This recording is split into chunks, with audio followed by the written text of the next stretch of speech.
অষ্টম শ্রেণীর সুপ্রিয় শিক্ষার্থীরা, education point by Nazmul Islam আমার নতুন শিক্ষা বিষয়ক ইউটিউব চ্যানেল। তোমরা প্রত্যেকেই চ্যানেলটিকে সাবস্ক্রাইব করে আমার পাশে থাকবে। ধন্যবাদ। আজকে তোমাদের গণিত বইয়ের অনুশীলনী 2.2 চক্রবৃদ্ধি মূলধন থেকে কয়েকটি অঙ্কের সমাধান করব। আশা করি এর দ্বারা তোমরা উপকৃত হবা।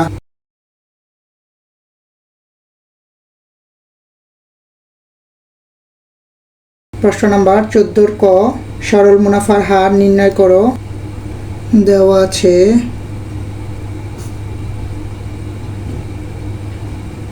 আসল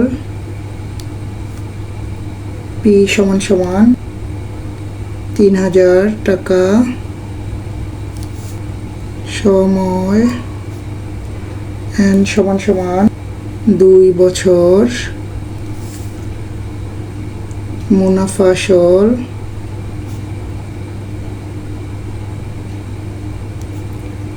এ সমান সমান 3600 টাকা, মুনাফা I equal A minus P. মুনাফা আসল হচ্ছে 3600 টাকা বিয়োগ আসল হচ্ছে 3000 টাকা, বিয়োগ করলে আমরা পাবো 600 টাকা। আমরা জানি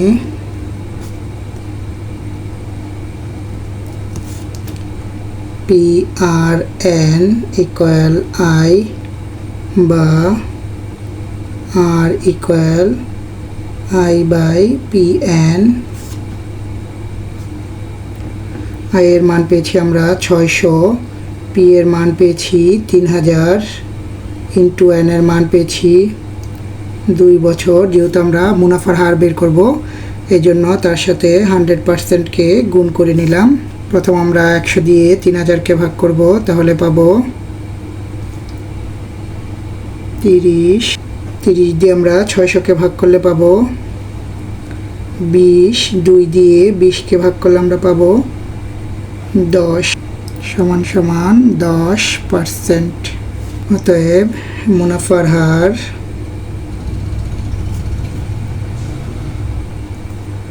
ইকুয়াল 10%। প্রশ্ন নাম্বার 14 খ, আরো 3 বছর পর মুনাফা আসল কত হবে? ক হতে পাই মুনাফার হার আর সমান সমান 10% ইকুয়াল 100/10। দেওয়া আছে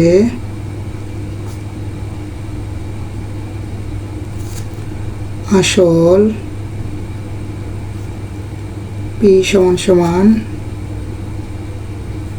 3000 টাকা, সময়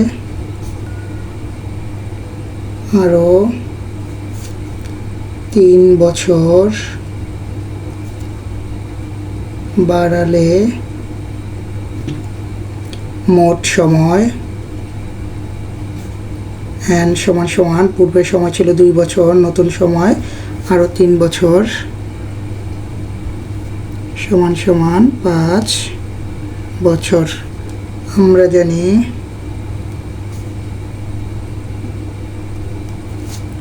মুনাফা আসল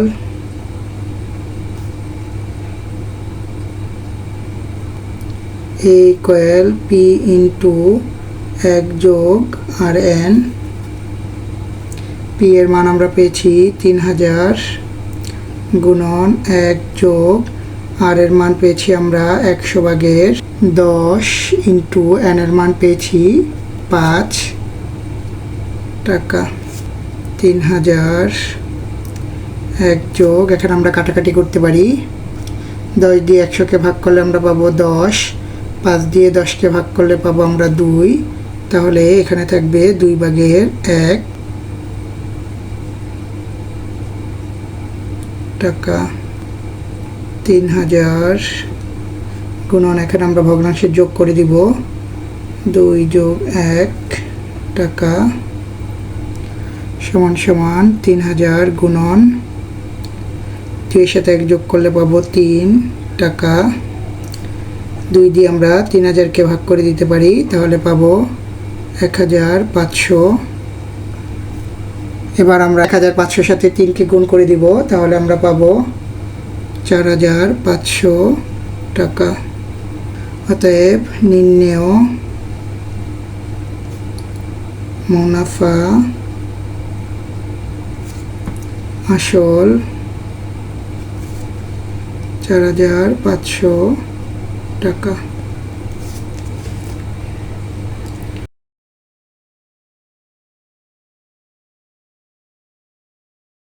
প্রশ্ন নম্বর 14 গ, 3000 টাকা একই হার চক্রবৃদ্ধি মুনাফায় জমা রাখলে 2 বছর পর চক্রবৃদ্ধি মূলধন কত হতো? ক হতে পাই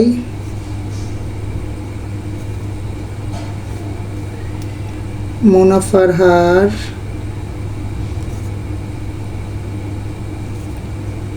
আর সমান সমান 10% ইকুয়াল 100/10 দেওয়া আছে।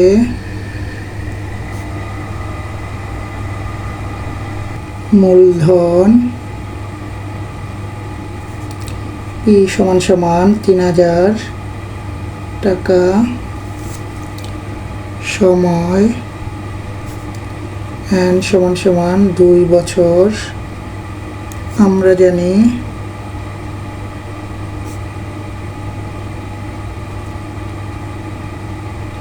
চক্রবৃদ্ধি মূলধন সি সমান সমান পি ইন্টু 1+r পাওয়ার n। পি এর মান পেয়েছি আমরা 3000 ইন্টু 1+r এর মান পেয়েছি 100/10, n এর মান পেয়েছি 2 টাকা। 3000 গুণন 1+100 দিয়ে 10কে ভাগ করলে আমরা পাবো 0.1 টাকা। 3000 গুণন একের সাথে 0.1 যোগ করলে আমরা পাবো 1.1 পাওয়ার 2 এত টাকা। 3000 গুণন 1.1 গুণন 1.1 টাকা, প্রাপ্ত গুণফল হবে 3630 টাকা। অতএব 2 বছর পর চক্রবৃদ্ধি মূলধন হতো 3630 টাকা।